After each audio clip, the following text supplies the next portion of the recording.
Electric circuit में धारा नियंत्रक का प्रयोग प्रायः डैश को परिवर्तित करने के लिए किया जाता है। तो आपका राइट आंसर हो जाएगा प्रतिरोध को यानी रेजिस्टेंस को परिवर्तित करने के लिए किया जाता है। ऑप्शन नंबर बी आपका करेक्ट आंसर हो जाएगा। चलिए आगे देखेंगे।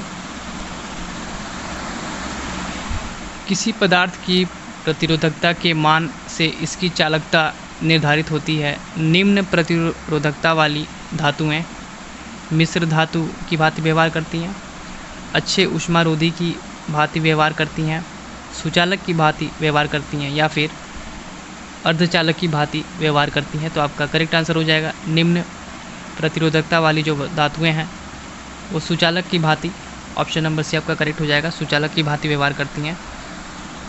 एक क्वेश्चन ग्रुप डी में पूछा गया है। चलिए नेक्स्ट देखेंगे।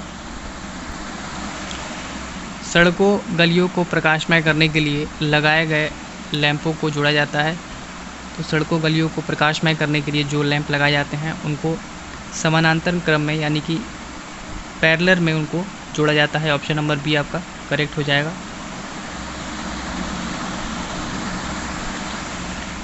एक पदार्थ में क्या होने पर अति चालक पदार्थ होता है?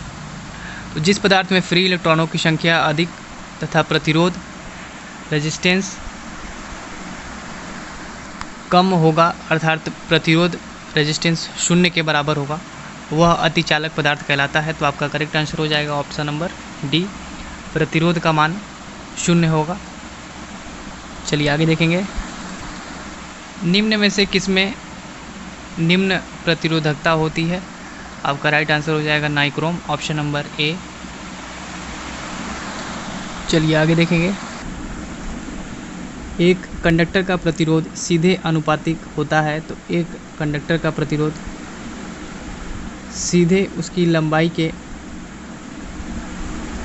आनुपातिक होता है। ऑप्शन नंबर डी आपका करेक्ट हो जाएगा। ये क्वेश्चन ग्रुप डी में पूछा गया है 2018 में फर्स्ट और थर्ड शिफ्ट में। चलिए आगे देखेंगे। यहाँ देखेंगे क्या पूछा गया है। किसी ऐसे तार के प्रतिरोध क्या होगा जिसमें 2 वोल्ट संभावित विभवांतर लागू किया जाता है। तार के माध्यम से करंट का प्रवाह 1 एम्पियर है। तो आपको पता होगा ओम के नियम से V बराबर IR यानी विभवांतर बराबर धारा गुणे प्रतिरोध।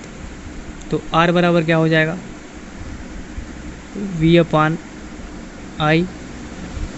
यहाँ पे सॉल्व कर लेंगे।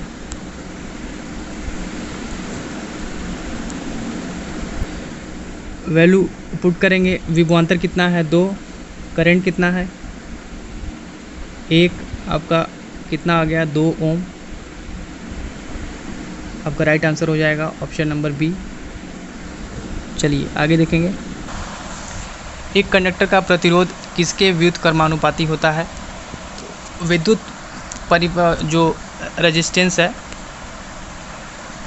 किसी पदार्थ का वह गुण है जिसके कारण वह उस पदार्थ में धारा के प्रवाह में अवरोध उत्पन्न करता है, यानी कि करंट को ब्रेक करता है, रोकता है करंट को। किसी चालक का प्रतिरोध उसकी लंबाई के अनुक्रमानुपाती और उसके अनुप्रस्थ काट के क्षेत्रफल के व्युत्क्रमानुपाती होता है। तो यहाँ आपसे पूछा गया व्युत्क्रमानुपाती। आपका करेक्ट आंसर हो जाएगा ऑप्शन नंबर सी। चलिए आगे देखेंगे। विद्युत रोधियों की प्रतिरोधकता होती है। तो विद्युत रोधी यानी कि इंसुलेटर जो होते हैं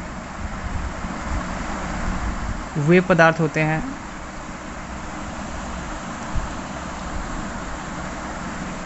जिनसे विद्युत धारा का प्रवाह नहीं होता है। विद्युत रोधियों की जो प्रतिरोधकता है वो लगभग 10⁻12 ओम मीटर से 10⁻17 ओम मीटर, यानी कि ऑप्शन नंबर डी आपका करेक्ट हो जाएगा, होती है। रबड़ हो गया, रबर, लकड़ी,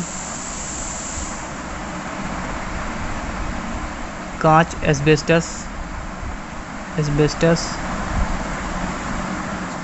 चीनी मिट्टी, कागज़, पीवीसी, ये सब विद्युत रोधी पदार्थ यानी कि इंसुलेटर होते हैं। चलिए आगे देखेंगे। एक सुचालक में 2 एम्पियर की विद्युत का प्रवाह होता है जिनके दोनों अंत 4 वोल्ट की गतिज ऊर्जा पर हैं। प्रतिरोधकता आपसे पूछी गई है तो अभी आपने देखा है कि प्रतिरोधकता R बराबर क्या होता है, विभवांतर बटा करंट। तो कितना दिया हुआ है आपको, वोल्टेज 4, करंट कितना है 2 एम्पियर, काट देंगे 2 दूना 4, कितना आ गया आपका 2 ओम। ध्यान रखेंगे 2 ओम आ गया है। यहाँ पे ऑप्शन में आपको ओम मीटर नहीं दिया है, नहीं तो ओम मीटर हो जाता है, प्रतिरोधकता की यूनिट होती है।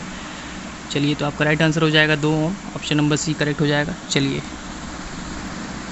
तो दोस्तों ये थे इम्पॉर्टेंट रेजिस्टेंस से संबंधित